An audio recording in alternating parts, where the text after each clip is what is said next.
short for House of Fluid Reflections, and this is our new segment, HFR Connect, where we connect with members of our community and members that we are interested in getting to know more about, who are wonderful human beings and creative artists in their own right. And today we have a very special guest. We have Saphera Peters, who is a multidisciplinary artist. She's exploring all different realms of her creativity in so many different mediums. It's been such a joy to get to watch her journey. And I'm super excited. She is not only in the Web 2, but the Web 3 space, and has gotten to do a whole lot of in-person stuff with her art recently. And before I get too much farther ahead of myself, Saf, would you like to introduce yourself? Yeah, thank you, Yanni, and thank you, Shaw. I'm happy to be here. You guys have been so supportive in my journey on TikTok and Twitter, so I just love to be able to be in your world and talking to you guys. It's always a pleasure. But yeah, I guess you did an amazing job at introing me, so thank you for that. Yes, of course. You're welcome. Yeah, that was beautiful. I mean, yeah, I'm Saf. I go by Saf. My name's Saphera Peters from Toronto, or like a suburb outside of Toronto in Canada. And yeah, I'm an artist. You are an artist in many different ways. I see. I was looking at the sneakers on your website, for example. I saw a bunch of different art, but you mentioned, you said thank you for supporting you on TikTok and Twitter. But I think our relationship started because you came in support of Yanni initially, isn't it? Yeah, well, we connected via the all of us having our toes wet in the Web3 space of oh, you're thinking about doing it, I'm thinking about doing it. None of us know what we're doing, but we're just we're figuring it out. So yeah, it was sort of a mutual connection via Twitter at the beginning. I think we were part of several different POC women groups that were starting centered around the Web3 space. Yeah. That seems like ages ago, doesn't it? And that was probably only last year. It feels like years ago. Right? Yeah. It was probably about a year ago to the month almost, I guess, right? Yeah, I think it was March, April of last year. Yeah. Wow. Yeah, it was amazing. Yes. Well, we thank you for reaching out and for connecting with Yanni and welcoming her with such warm arms. I mean, she spoke so highly of you, and she really raved about you so much early on, because you were you were probably one of the biggest supporters in the ways that you tried to support, or in the ways that you did support. Honestly, I remember you started a DM group. You were just really about community back then, before it was popular to be talking about community on social media, and we really do appreciate that. And it's been important for us to make sure that we found a way to reconnect with you and really get to know more about you and your story. As you know, we've been learning from afar for so long. This has been something that's been a long time coming. Really been eager to get to know you, the person. So thank you for coming out and hanging out with us today. That's so kind. Thank you for saying that. You're so welcome. So one of our favorite questions to start off with is, who are you? Who is Saf the person? Starting with a deep question. Put on the spot right off the break. Yeah, you probably saw my face. I was like, that's I love that question, because it's interesting, because I can take it in whichever way I want to. Absolutely. Yeah, who am I? I would say Saf as a person is a creative being. I love to create. It doesn't matter in what shape, form, or medium. I like to create connections. I like to create events. I like to create art. I like to create joy and happiness and inspiration in people. So I think overall, over the spectrum, over the board, I would just say I'm a creative and I love to create. I love that. I love that. I think that's probably the most succinct and profound and beautiful answer we've gotten, because usually people just kind of list what they do, but you really took it through who I am and why this is who I am. And I love that. And all of the realms, I wasn't even ready for you saying I like to create connections and I like to create event. You really took it in depth. I think this is probably today one of my favorite answers to the who am I question. I love that. I was thinking the same thing. I was like, wow, that's actually the best answer I've heard to this question so far. Yeah. So yeah, no. Show off a stunt for a minute. Go ahead. So official. I love that. I think we're so much more than our jobs and what we do.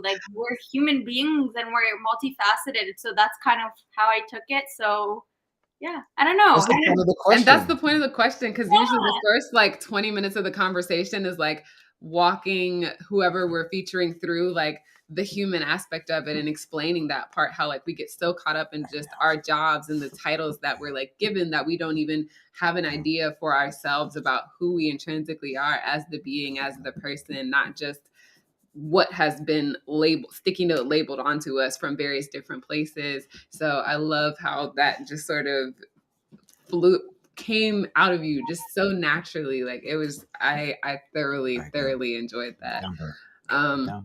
But as a creative, has this been something that just like your whole life, it's been a part of you, or you've known your whole life, or are there specific moments where you remember like creativity in the arts, like jumping out at you and you being like, oh, this is it?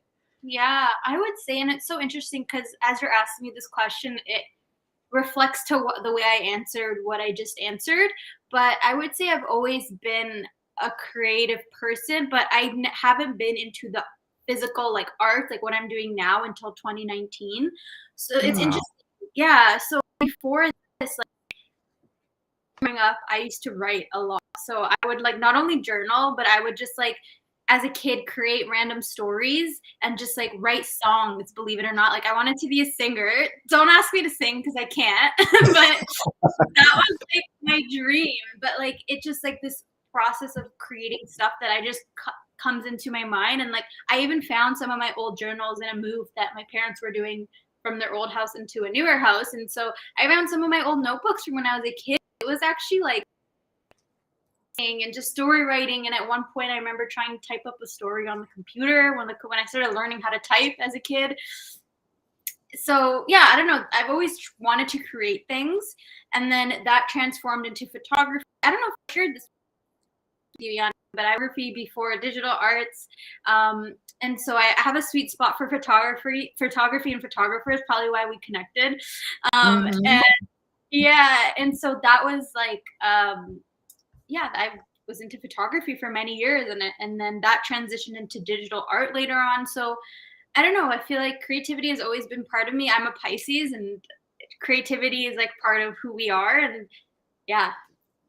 I love that. And I just heard and saw so much of myself in what you said, like not only the photography, but writing short stories as a kid. I too recently at my mom's house, like packing stuff up from the basement, like found old journals, old books. And I'm just like, wow, this really has been like a forever thing. Like this has just been a part. So I love how you got to kind of like walk back down that memory lane and realizing that like, okay, I didn't go full throttle till 2019, but like this has been a part of it. And I'm cracking up at, don't ask me to sing because I can't, but I used to songwrite.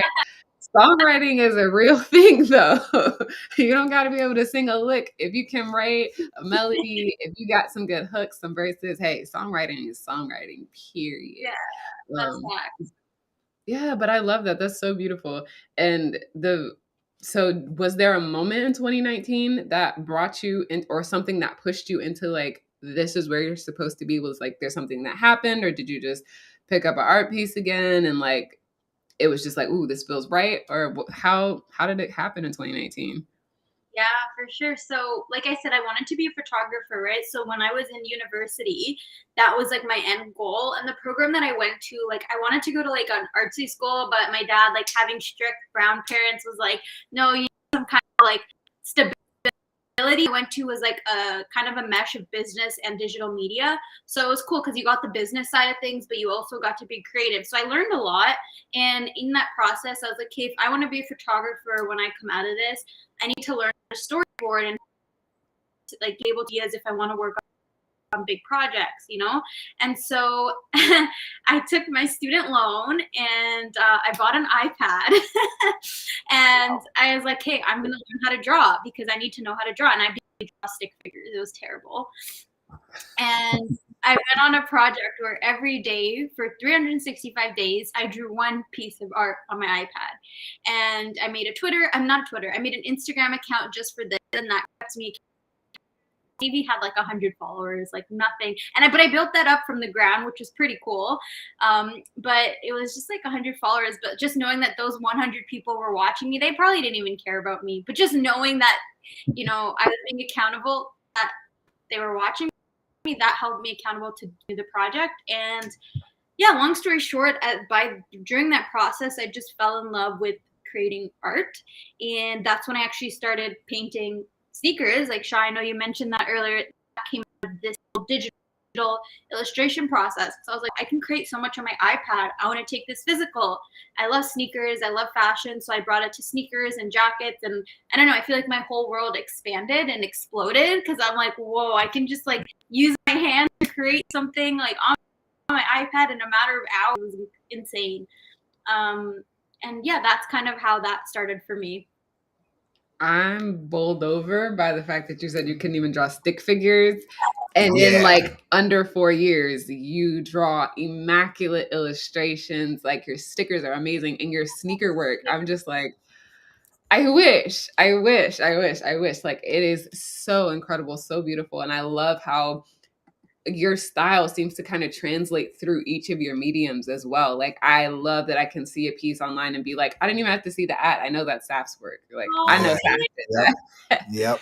Definitely that. Like I That love that. means a Go. lot. It's like as an artist, that's like you've made it when people can recognize your work without knowing it's you.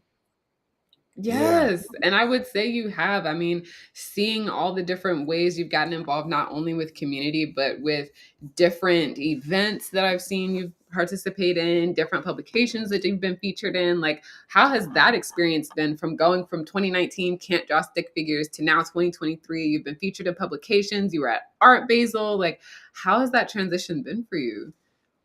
It's been interesting. Like, it's very, very interesting because I think when you're so in this, like, I have my end goal of wanting to be that's my end goal is to be an artist. So it's easy to get caught up in like the end goal and forgetting about these little accomplishments. So even you saying that right now, like, how does it feel to be featured? I'm just like, how does it feel? Like, I don't think I have to like remind myself to take a step back and acknowledge where I started versus where I am now. It's like surreal to even think about it because I've never thought that I would even be doing art full time. Like I didn't even want to be an artist. Like I said, I couldn't even draw. So Yeah. it's pretty crazy. But I think the important thing that I have been learning is to just take a step back. And when I feel overwhelmed, is just reminding myself what my end goal is. And the pressure that you may feel on the outside is pressure that I'm putting on myself, really and truly. Like no one's telling me, yo, you got to edit your YouTube video and put it out by 5 p.m. today. No one's telling me that. That's me. You know what I mean? Mm-hmm. So I give my grace project I do, and I'm trying more to celebrate each accomplishment because I feel like it's easy to finish something, tick it off the box, and be like, great, what's next? You know, so that's like a flaw that I've noticed. We all do it. I do it a lot. So I'm trying to just like wins, no matter how big or small they are. And yeah, celebrating can be something so small, like maybe watching Netflix or like going to the dog park with my dog or going out to a nice dinner. It doesn't have to be like a big thing for me. So yeah. I love that. That's so beautiful. It sounded like you were going to say something. I was excited about a bunch of things. The sneakers. I was excited about the dog. I mean, you just saw Zen pop up and do his little cameo as usual. I just saw your dog this morning for the first time on TikTok. What's your dog's name? Her name is Raya. She's a Shiba Inu. Normally she's in my room, but she's hanging out in the sun downstairs right now. Really? You said she's a Shiba Inu? Yeah. Oh, that's so funny. That's like the Web3 dog almost now, right? I know. I might have her in 2020, 2021. 2021. I think I might have subconsciously purchased her as Yeah.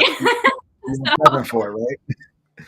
But no, I mean your sneakers was so dope though. I was so impressed by the different designs. Those Sailor Moons actually just got me. Those were and that's a childhood favorite for me. Like Sailor Moon. Like I still have VHS tapes of like Sailor Moon at my mom's house. Like jealous. Wow. I am so jealous. I loved Sailor Moon too. It was like my favorite.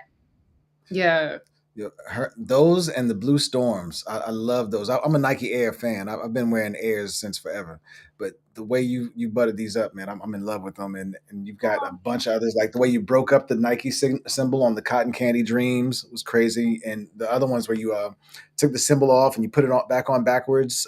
I forgot what it was called. Double something. Double take. You had a bunch of different ones on there that just really blew my mind. Do you do a lot of that still today?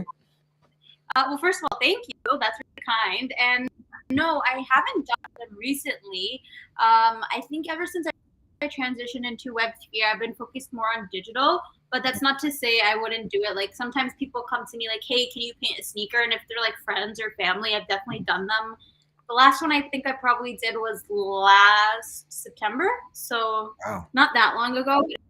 Okay. But I actually transitioned into doing bags. So I actually did a telfar. It's not on my website. I need to update my I saw it on website. your TikTok. I was like, yes. And how you walk through like how you were nervous about it and hesitant about like, do I do it? Do I not do it? Like I'm sort of in a similar place. Like I've decided that I'm taking on sewing, but I also want to incorporate painting into it with like some of inspiration from some of my actual canvas paintings. But I'm just like, I cannot put the paintbrush on this yet because I am terrified that I will screw it up.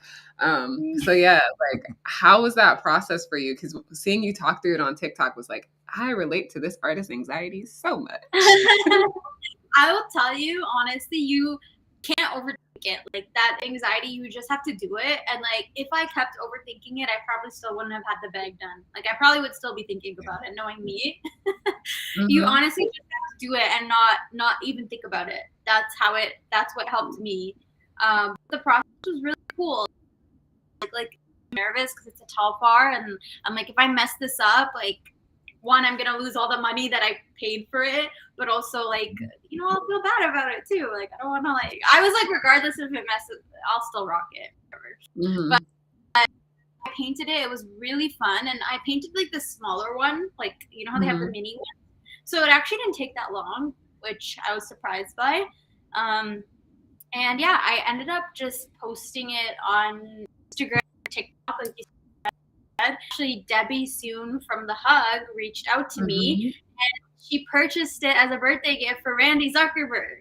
So yeah, I saw that, and I was like, how was that? How did you respond? Like, what were the emotions when you got that? Like, it was so crazy. Like, well, first of all, like I had no expectation that anyone was gonna buy this. I was just posting this because portfolio work, content. I just wanted to put more content out.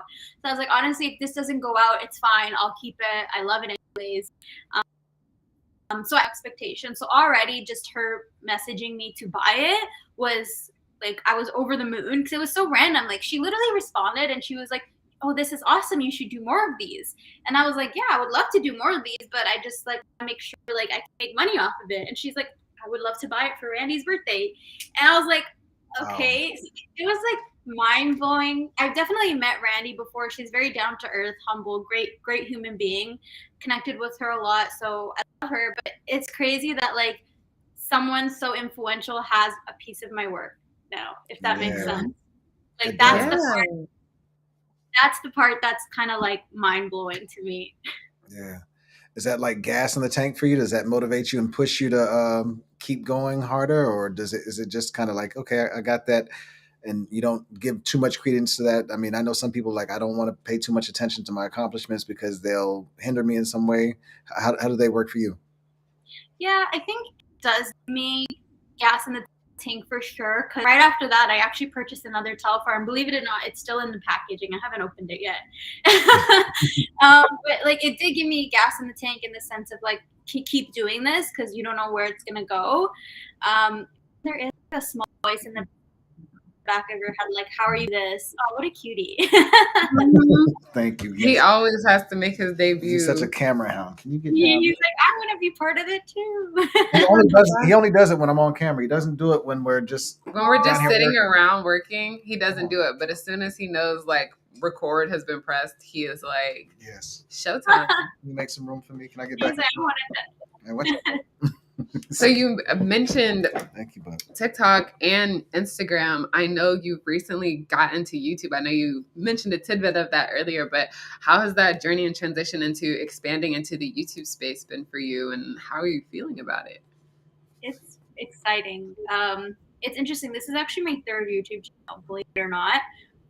but it's my first time doing alone. So like in the past, I did it with friends. So the first one, I was in like the 5th grade, and me and my friends were just making like silly videos. I don't even want to say what they. We're gonna move on. Then the second time is me and my ride or die sister. We made videos on like just we were making like a best friend channel. So we are just making fun like clothing haul, sneaker collection, like that kind of stuff. And then we just ended up going to different universities, so it was kind of hard, and so we just like kind of shut it down. So this is the first time I'm doing a channel just by myself, but it's cool. I'm familiar with YouTube. It's been a while, but I almost feel like third time's a charm, and just being able to do it by myself, I feel super empowered.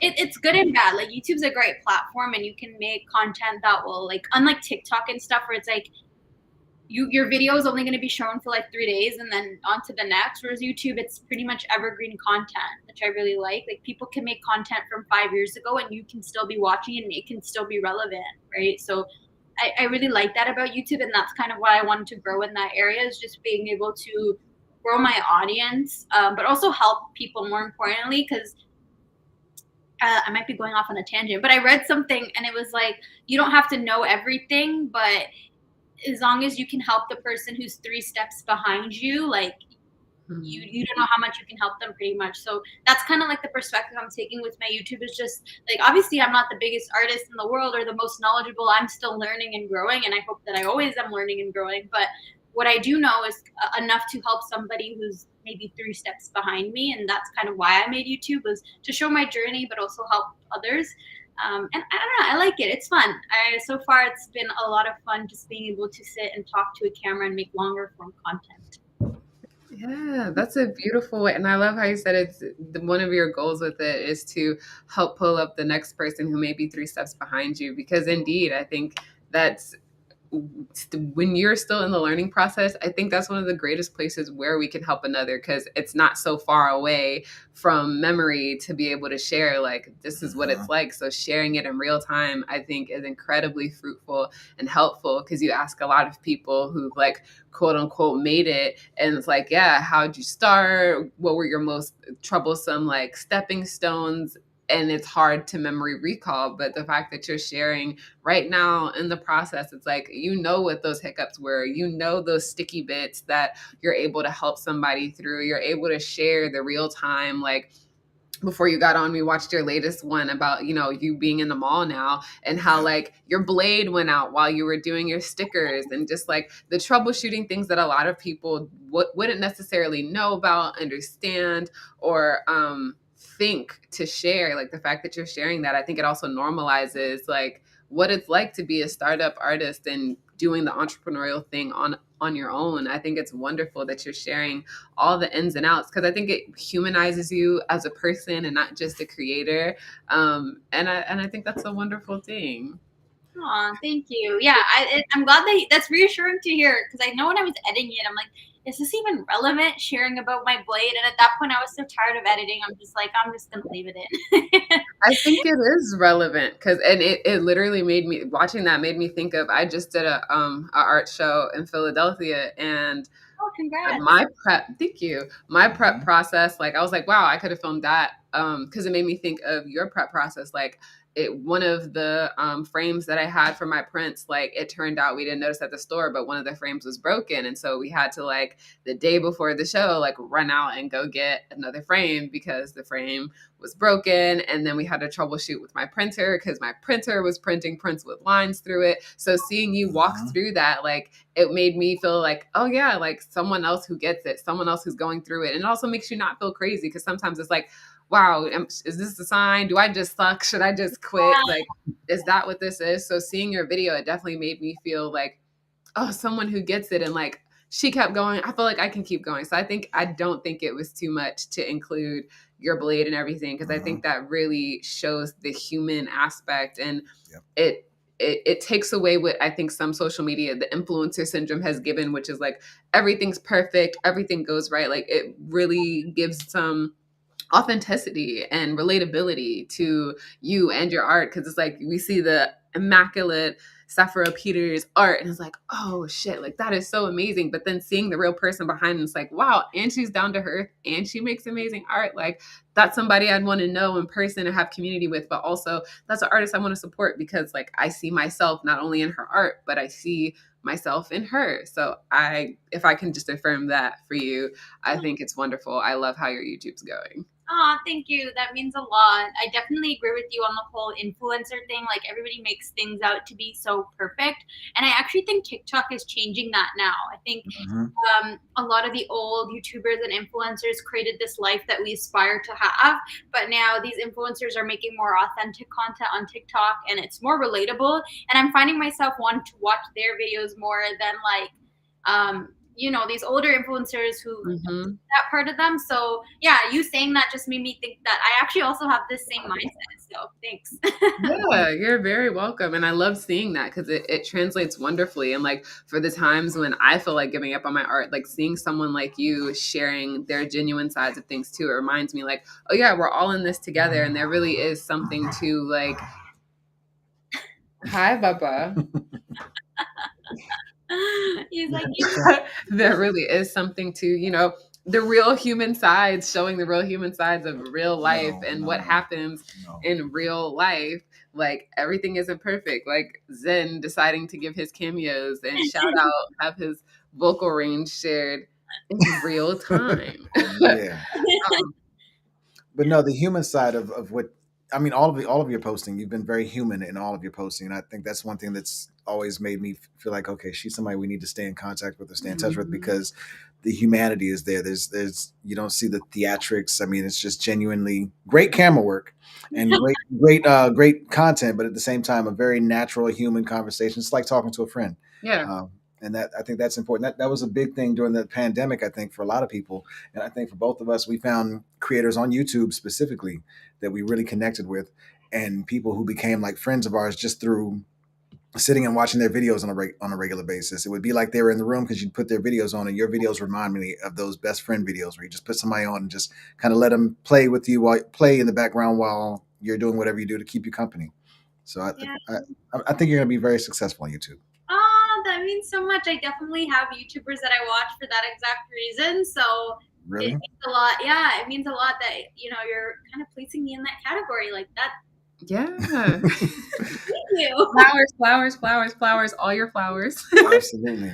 But touching on staying in that pocket of like humanity and your interpersonal connection that you sort of share through your content, I wanted to talk to you about, because you mentioned it about being a brown girl. What is it like being a brown girl, having brown parents, and being in the art space? Because I know as a Black person with parents, it can be a very interesting experience. So how was that for you, like after university and transitioning into full-time career as an artist? How has that been as a brown girl and that relationship with your brown parents? I love that. And it's interesting because there's the parent aspect of it, but there's also the aunties and the uncles and the cousins. Everyone has a say and an opinion on this. So I love this question. So I think for me growing up, my parents like always put it in our minds: doctor, teacher, lawyer, engineer. Those are your 4 options. Those are your 4 options. And so my parents, like I said, because I was always creative, they always saw that side of me. They just didn't think it was going to be a career. They just thought it was my exploration. So when I wanted to go to university, like I said, my dad wanted me to have that business aspect of things. I think that like they supported me, but they wouldn't outwardly, like it got to a point where they trusted me in what I was doing. So they were like, okay, do what you want to do, but make sure you have security in the back for your job. So after I graduated, I got a job in marketing at the university that I went to, which was like a huge thing. We were so happy about it. You know, they bragged about it. It's like a lot of immigrant parents do. They brag about you to all the family, like, oh yeah, she works at blah. So like, you know, I was made to feel like, oh, I guess this is like where I need to stay. Like, I guess this is like a big, huge deal. Like this is, you know. So when I quit that job to do art full time, I was kind of scared of what they would think. And I didn't like ask them. I kind of just did it and kind of had a lot to say, which I'm grateful for, because like you don't want to hear that negativity. I could tell like they were kind of like, why? Like get another job. Like they're like, oh, but you should get another job before you quit. And I was like, no, I'm not trying to get another job. Like I want to work for myself. And they didn't understand it at the time. They were like, why would you do that? That makes no sense. I mean, luckily they let me move back home. So like I'm here with them now again after I quit. So they were supportive in that end. But it's like, even though like they stopped outwardly saying stuff, you still feel the pressure, like being in a household with brown parents, like knowing that like this is all the teachings they've taught you growing up. Like I know the pressure is still there to be a certain way and a certain person. And only now, like my dad seeing the certain successes I've had, such as like the bag sold to Randy, like that was like, he's starting to see like all that is possible through art. And so, you know, now they're being more open to it. But there's definitely still doubts on days like I can just feel it and see it. And maybe it's just me, like just how I was conditioned growing up. I'm putting that pressure on myself. Who knows? But that comes with being a brown girl, you know? You just have this pressure, whether it's said or not. And then, yeah, I feel like the things with the aunties and uncles, like, it's so awkward, just like because they heard like I was working at a university. That's what my parents told them. So now when they just like ask, oh, what are you up to, like I feel like I've been avoiding going to like any family function on purpose, because what do I say, I'm an artist. Oh, you're an artist, like what do you like, you know, they don't. Yeah, so I know now my parents just tell them, oh, you know, she has her own business, and they just leave it at that, because it's still like this like judgmental thing that you get from family, which I don't know, I have mixed feelings about, but that's kind of like one of those things you kind of just have to live with. So I don't know, it's a struggle, but I feel like for me, just being in tune and knowing my end goal and trusting my vision, because as much as people want to come in and talk the talk and like just like talk about what you're doing, you're the only person who can see your end vision and knows your end goal. So you kind of just have to like tune out that noise and just focus on the path that you're in. And then once you get there, they'll open their eyes and see what you've been talking about this whole time. Wow, you were so good at buttoning up these questions. Every question I had while you were going, you answered in the process of going through that. That was incredible. Sorry. No, don't Like apologize answer. at all. That was just really incredible how thorough you were at that. I was going to ask you about how you were able to, you know, kind of motivate yourself and get yourself to stick through it. But I mean, you really covered that. That's incredible. Coming from marketing though, so you took the marketing job, and I remember that you were actually at that job when Yeah, you and Yanni met on our first call, yeah, Yeah. you were still working there. And she said, yeah, she's leaving her job and she's going to do the art thing full time. So we both kind of buckled up and just kind of sat in the seats to kind of watch and enjoy the ride. This has really been exciting seeing what's been going on for you since that time. You're probably the only story like that I've seen in the past year where I've really watched it be what I consider to be a success story and an inspirational story. So I hope you get a chance to share your story more and more with people younger than you and people maybe, I mean, I guess people older too, because I'm inspired as well, right? Aw, thank you. And thank you for giving me a platform to do so. Like just being part of HFR and connecting with you guys and sharing it on your pod. Thank you. And before we go, one of the main questions I really wanted to hone in on, because that's one of the ways that I felt touched by you in the beginning, was how huge your heart was for people and for community. I wanted to know if there's anything you wanted to touch on specifically in regards to community via Web3 or community via IRL, because I also know you have a whole lot that's been happening in person, like Art Basel, NFT NYC, and now having your art in a store. Like, what has community meant to you, and why is community such a foundation for you? If you feel open to sharing. Yeah, absolutely. Thank you for asking this. Yeah, I think when I first started Web3, I really wanted to create a community for women of color, because I didn't see a space like that where it was like comfortable, and just I didn't see spaces like that. So that's probably how we connected in the beginning, I believe. But moreover, like, I don't know, I love connecting with people, and working for yourself gets lonely. So maybe I'm doing it selfishly because I want to meet people. Who knows? Like, I don't know. So it gets lonely. So I've been doing like a lot of community engagement, like outside of Web3, I've been doing a lot of stuff locally. So like I said, I moved back in with my parents, which is the city that I grew up in. It's called Brampton. It's outside of Toronto. And I've been integrating myself into a lot of the arts and creative communities, and with a lot of like artists who make music. I don't like to call them musician. I know they also like to go by artists. So like artists who make music, I've just been in their circles a lot. I feel like there's so much to learn from them. But one thing that I am working on right now is I'm working with the Brampton Library, and we're actually curating a gallery. Well, I'm curating a gallery with their support for South Asian Heritage Month, because in Brampton, thank you. Yeah, in Brampton, there's a huge South Asian population, and kind of like what we were talking about before, art isn't something that's encouraged in our culture. And so I really, for South Asian Heritage Month, I wanted to cultivate that, especially because Indian culture and South Asian culture is so colorful and artistic, from like clothing to like the Holi and Diwali celebrations to like henna. Like everything is artistic and colorful, but then we're told like you can't do this as a career, like sorry, and it makes I don't know, there's like a huge disconnect. And so I really wanted to celebrate South Asian artists who are in Brampton. And so yeah, the gallery is going to be held at the library. Like they've been so supportive of like making this come to fruition, and I've curated 25 artists, and so we're working together. Thank you. Yeah, it's so exciting. Yeah, it's going to be up for the whole month of May, and there's going to be like a fun opening night where there's going to be food and music, and the artists will be there, and like people are invited to come and like meet the artists. That's going to be on May 13th. So yeah, that's kind of like a huge thing that I'm working on right now. Congratulations. That's awesome. Wow, that is a big deal. So when it comes to just, you're coming out of Web3, and I guess you really got your anchors really set in the Web3, and now you're focusing heavily on the IRL community. Do you have some tips or tricks for how you go about building IRL when it comes to community? I know a lot of people struggle getting back into IRL communications and IRL flows. Have you had any challenges? Do you have any tips? Yeah, at first it was difficult for me as well. Like a lot of these things I went to alone because I didn't really have people to go with. But like you kind of just have to push yourself out of your comfort zone. Like that's one thing. If you're not pushing yourself out of your comfort zone, you're not growing as a person. And so for me, I've just pushed myself to go out to a lot of these artist events. Like we recently have an arts organization that just came out over the past couple years, and so they had been throwing a lot of different artist talks and like just like different artist opportunities. And so I just got really involved with them. Like I submitted my work. I just kind of kept showing up. I was that annoying person that kept showing up to these events to just show my face.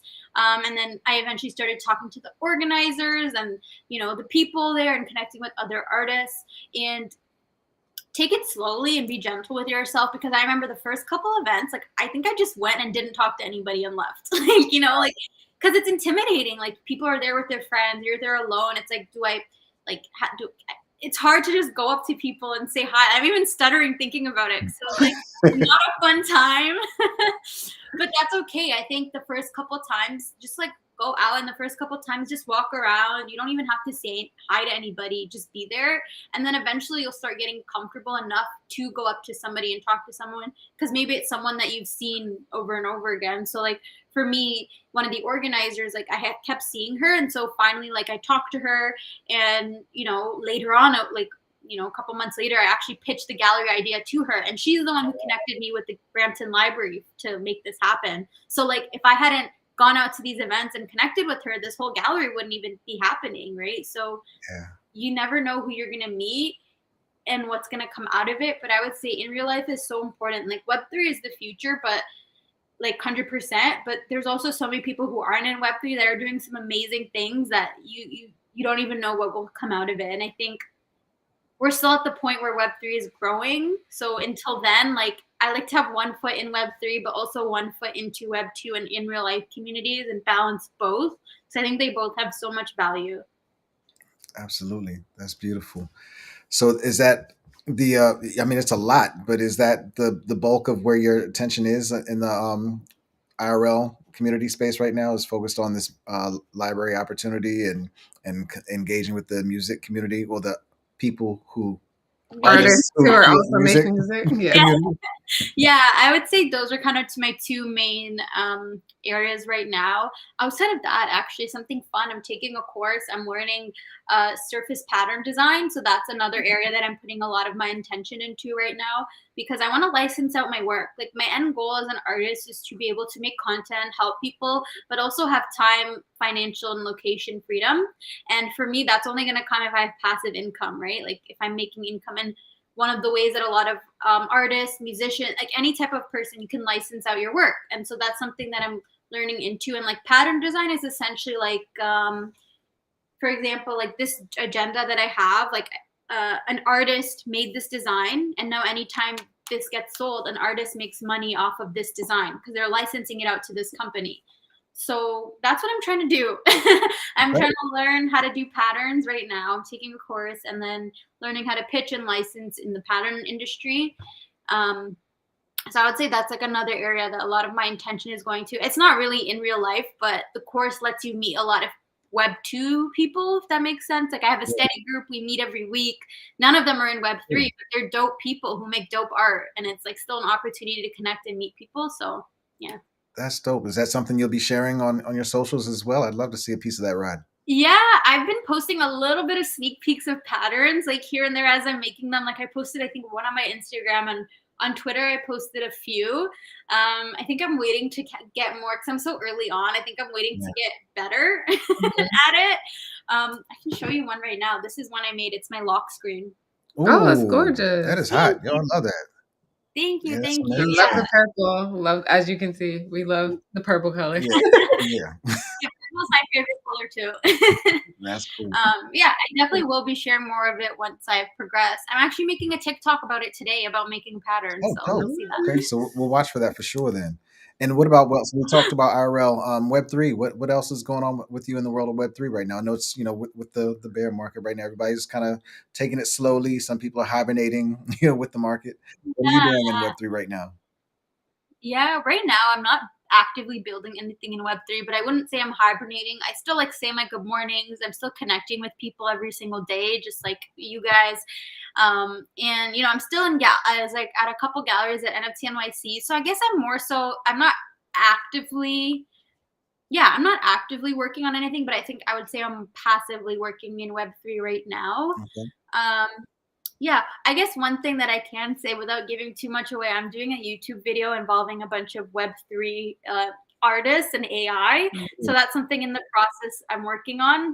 And eventually, the work that comes out of it, I want to mint it. So I would say that's like the one thing I'm working on with like a bunch of artists is like a little collab.